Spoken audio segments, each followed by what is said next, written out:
If you were to drive through the Woodlands, Texas, on the morning of Wednesday, January 21st, 2026, you would find yourself enveloped in a very specific kind of American peace. It is the peace of the loblolly pines that line the parkways, trees that were meticulously preserved when this master-planned community was carved out of the forest north of Houston. It is the peace of Alderwood Drive, where the grass is a uniform shade of winter rye and the houses are built with a sturdy, brick-and-mortar permanence that suggests nothing bad could ever happen here. This is a place designed for safety. This is a place where people come when they have finally outrun the chaos of the world.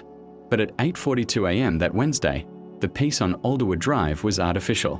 It was a thin veneer, a brittle shell stretched over a rot that had been festering inside house number 4208 for months.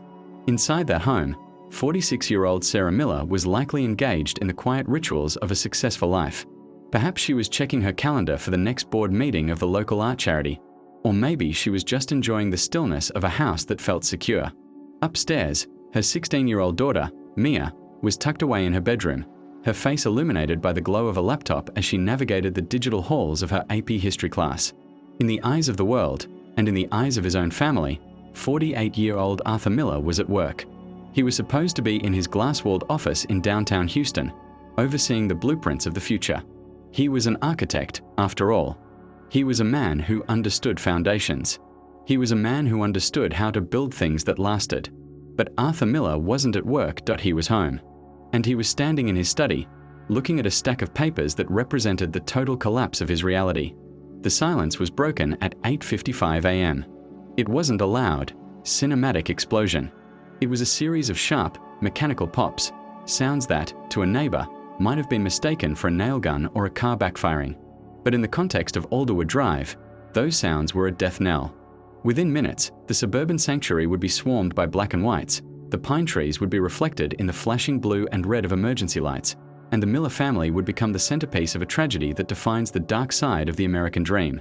What happens when a man's identity is so tied to his success that the loss of that success feels like a literal death? How does a father look at his wife and child and decide that they are better off dead than living with the shame of his failure? Today, we are going inside the mind of Arthur Miller. We are going to look at the slow, quiet disintegration of a provider, and the moment a man decided to erase his world rather than admit he had lost it. This is a story about the perfect neighbor, and the terrifying secret he kept until the very last second. To understand the violence of January 21st, you have to understand the environment that Arthur Miller spent 20 years cultivating. The Woodlands isn't just a suburb, it's a statement of status. It is one of the wealthiest enclaves in Texas, a place where your net worth is visible in the height of your foyer and the brand of the SUV in your driveway. For Arthur, this wasn't just where he lived, it was his scoreboard. Arthur was a senior partner at one of Houston's most prestigious architectural firms. He was known for his precision.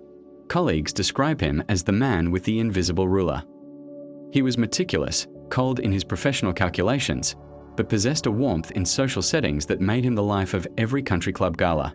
He and Sarah were the gold standard couple. They had been married for 18 years, a partnership built on mutual ambition and a shared love for the aesthetic of a well-ordered life. Sarah Miller was the bridge between the family and the community. She was an interior designer by trade, a woman who knew exactly how to light a room to hide its flaws. She spent her days volunteering, organizing fundraisers, and ensuring that MIA's life was a trajectory toward the Ivy League. Mia was the pride of the household, a straight-A student, a competitive swimmer, a girl who seemed to have inherited her father's discipline and her mother's grace. But foundations can have cracks that are invisible to the naked eye. In late 2025, the architectural world began to feel the squeeze of a shifting economy. Arthur's firm underwent a quiet, brutal restructuring. In October, just as the leaves were beginning to turn, Arthur was called into a private office and told that his services were no longer required. Now, most people would go home. Most people would sit their spouse down, perhaps pour a glass of wine, and say, "I've had a setback. We need to adjust." But Arthur Miller was not most people. To Arthur, losing his job wasn't a professional hurdle. It was an existential execution. If he wasn't the senior partner, if he wasn't the provider, then who was he? He chose the lie for 90 days, 3 full months. Arthur Miller lived a phantom life. He would wake up at 6 a.m., put on his Italian wool suit, kiss Sarah goodbye, and drive his Mercedes out of the driveway. But he didn't go to Houston. He would drive to a Starbucks or a public library miles away, sit in his car, and watch the hours tick by on his dashboard. He was burning through their liquid savings to pay the mortgage, to pay for the country club, to pay for the designer clothes that Sarah and Mia wore. He was a man standing on a trapdoor, holding a heavy weight, and pretending he was flying. Psychologists often speak of toxic shame, a shame so deep that it doesn't just make you feel bad about what you did, it makes you feel bad about who you are. For Arthur, the thought of Sarah finding out they were broke was more painful than the thought of her being dead. He began to view his family not as people, but as witnesses to his failure. And as the bank accounts dwindled to triple digits, and as the foreclosure notices began to arrive in the mail, notices he intercepted and hid in a locked drawer, Arthur's mind began to shift. He wasn't looking for a way out anymore. He was looking for a way to close the book. The morning of January 21st was supposed to be the end of the line. The bank had scheduled a formal eviction for 9 a.m. Arthur knew this. He had seen the final notice. He knew that by noon, there would be men in uniforms putting their furniture on the sidewalk for all of Alderwood Drive to see. The mask was about to be ripped off in front of the entire world. Arthur stayed home that morning. He told Sarah he had a late start due to a conference call. Sarah, ever the supportive wife, made him breakfast. They sat in that beautiful, granite-topped kitchen, eating in a silence that must have been deafening to Arthur. At 8:30 a.m., a white sedan pulled up to the curb. Inside were two men, a private process server and a representative from the lender. They were there to serve the final papers and begin the process of changing the locks. They were the harbingers of Arthur's social death. From his study window, Arthur watched them. He saw the clipboards. He saw the cold, bureaucratic efficiency of their arrival. And in that moment, the man known as Arthur Miller ceased to exist. He became a family annihilator. He walked to his desk. He opened the bottom drawer. He didn't reach for a pen or a checkbook. He reached for the object he had once told himself was only for emergencies. He had owned it for years, a just-in-case tool for home defense. The irony is staggering. The weapon meant to protect the home was now the tool that would destroy it. Sarah was in the foyer. She had seen the men through the glass of the front door. She called out to Arthur, "Honey, there are people here. I think they have the wrong house." Arthur stepped out of the study. He didn't speak. He didn't explain the debt, or the job loss, or the shame. He simply raised the gun. Sarah Miller died with her hand on the door handle. She was struck twice in the upper back. The forensic report would later say she likely died instantly, never knowing that the man she had loved for 2 decades was her executioner. Outside, the men on the porch heard the shots. They didn't wait. They sprinted back to their car, fumbling for their phones, dialing 911. The process server would later tell investigators he saw Sarah's silhouette fall through the frosted glass of the door. But Arthur wasn't done. He had a daughter upstairs. In the warped logic of an annihilator, the children are the final witnesses. He couldn't leave Mia behind to face the poverty and the scandal. To him, what he was about to do was an act of love. He began to climb the stairs. Thump, thump, thump. Upstairs, Mia Miller had heard the pops. She had heard her mother's body hit the floor. She was a child of the modern age. She didn't scream, and she didn't run to find out what was happening. Her instincts, honed by years of school safety drills, kicked in. She locked her bedroom door, shoved her heavy dresser in front of it, and crawled into the back of her walk-in closet, burying herself under a pile of winter coats. She grabbed her phone. Her thumbs were shaking so hard she could barely type. She texted her mother, "Mom? What was that? I'm scared." No reply. She texted her father, "Dad, are you home? I heard noises." No reply. Then, she heard the footsteps on the landing. She heard the handle of her bedroom door jiggle. Then she heard her father's voice. It wasn't the voice she knew. It was flat, empty. "Mia, open the door, sweetie. It's okay. It's all going to be okay." She didn't answer. She huddled in the dark, smelling the scent of her own laundry, praying to a God she hadn't spoken to in years. Outside on the lawn, the situation was about to escalate. Ben Richardson, the Miller's next-door neighbor, had been in his garage when he heard the gunfire. Ben was a man of action, a retired Marine who had spent his life believing that you don't run away from trouble, you run toward it. He saw the process servers fleeing. He knew Sarah and Mia were inside. He didn't have a weapon, but he had a spare key. Ben ran across the manicured lawn. He burst through the front door, shouting, "Arthur, Sarah, is everyone okay?" He stepped into the foyer. He saw Sarah on the floor. He saw the blood on the white tile. And then he saw Arthur at the top of the stairs, looking down. Arthur didn't hesitate. He fired a single shot. It hit Ben Richardson squarely in the chest. The man who had come to save his friends collapsed on top of the woman he was trying to protect. At this point, Arthur was standing in a house filled with the people who loved him most, and they were all bleeding out. He went back to MIA's door. He began to kick it. The wood splintered, the dresser groaned. He was seconds away from completing his mercy mission. But then, the air was filled with a new sound. The high-pitched wail of sirens. The Woodlands Police Department is known for its response time. Because the call had come from a process server reporting active gunfire, every unit in the precinct was converging on Alderwood Drive. The first cruiser pulled into the driveway just as Arthur's boot broke through the center panel of MIA's door. Arthur stopped. He looked out the window at the blue lights flashing against the pine trees. The world had arrived. The shame he had tried so hard to hide was now a public spectacle. He couldn't kill Mia in front of the police. He couldn't pretend this hadn't happened. He retreated. He didn't go into MIA's room. He went into the master bedroom, sat on the edge of the bed he had shared with Sarah, and placed the gun to his own temple.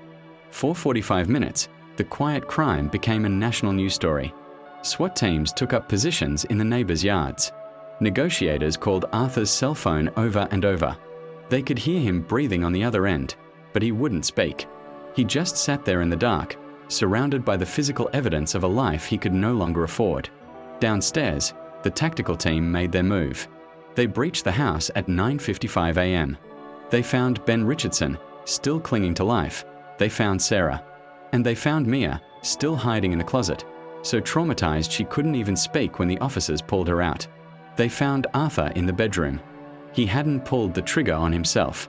When the flashbangs went off and the officers screamed for him to put his hands up, the architect of Alderwood surrendered. He dropped the gun, fell to his knees, and wept, not for his wife, and not for his friend, but for himself. The aftermath of the Woodlands standoff is a study in the wreckage of ego. Ben Richardson died 3 hours later at Memorial Hermann Hospital. He was a hero in the purest sense, a man who died because he refused to believe his neighbor was capable of such darkness. He leaves behind a wife and 2 sons who now have to live with the empty space where a father used to be. Sarah Miller was buried on a Tuesday, the same day the house at 4208, Alderwood Drive, was officially seized by the bank. Mia Miller is the survivor, but that word feels insufficient. She is a girl who saw the foundation of her world crumble in 12 minutes. She is currently living with relatives, undergoing intensive therapy for a trauma that most of us cannot even fathom. She is the living legacy of Arthur's mercy. And then there is Arthur. Arthur Miller is currently sitting in a cell in the Montgomery County Jail. He is charged with 2 counts of capital murder. In Texas, that carries the possibility of the death penalty. His defense team is already laying the groundwork for a diminished capacity plea, arguing that the sudden loss of his job triggered a psychotic break. But investigators found something that contradicts the sudden snap narrative. In the weeks leading up to the shooting, Arthur hadn't just been sitting in Starbucks. He had been researching.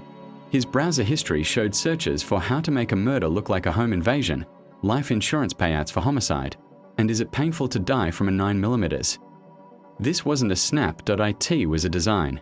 Arthur Miller approached the destruction of his family with the same cold, architectural precision he used to design skyscrapers. He looked at his life, saw that it was no longer perfect, and decided to demolish the building. What does this tell us about the world we live in? It tells us that the pressure to succeed, the pressure to maintain a facade of wealth and stability, can be a lethal force. We live in a culture that tells men their value is tied to their bank account. When that account hits zero, some men feel like they have become zero. The tragedy of the Woodlands isn't just that Arthur Miller was a murderer.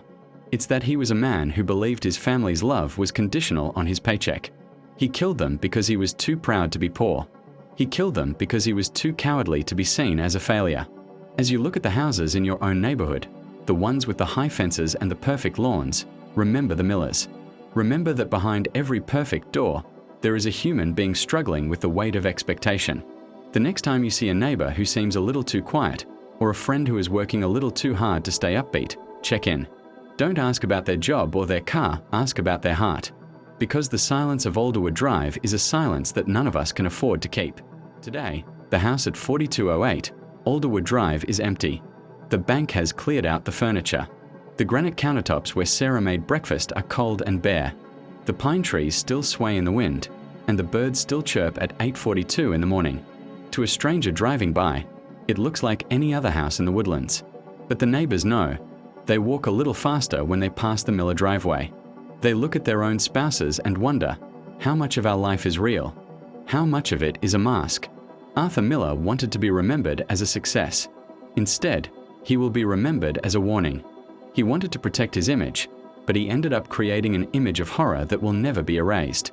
If you are struggling today, if you are hiding a secret, or a debt, or a failure, reach out. There is no shame so great that it's worth a life. There is no bankruptcy so deep that it cannot be survived. Don't be the architect of your own destruction. This has been Quiet Crime Stories. If this story moved you, please consider a donation to the Ben Richardson Memorial Fund, supporting the family of the man who ran toward the fire. Keep the light on, stay safe. And remember, we are all more than the things we own. Good night.